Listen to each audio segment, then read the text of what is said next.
আজকে আমি ড্রাগনের ডালটা থেকে চারা লাগানোর চেষ্টা করব। অ্যান্ড এটা হবে কিনা আমি জানি না। কিন্তু আমি চেষ্টা করে দেখব যে চারা হচ্ছে কি হয় না। তো তার জন্য ১ম এ আমি এখানে কিছু জৈব সার দিয়ে দিচ্ছি। যেটা কেঁচো সার। প্লাস এখানে আমি কিছু ছাই সারও দিয়ে দিচ্ছি। যেটা মানে একটু নিচে দিলাম অ্যান্ড উপরে কিছু মাটি দিয়ে দিছি। দেওয়ার পরে আমি এখানে এই যে পাশটাতে একটু শেকড় টাইপের মতো আছে ওই পাশটা আমি মাটিতে লাগাই দিব। মাটিতে লাগায়ে একটু পানি দিয়ে দিব।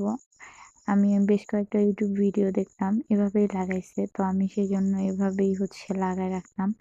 দেখি এটা কি চারা হয় কিনা। অ্যান্ড ওটা অবশ্যই তোমাদের সাথে শেয়ার করব।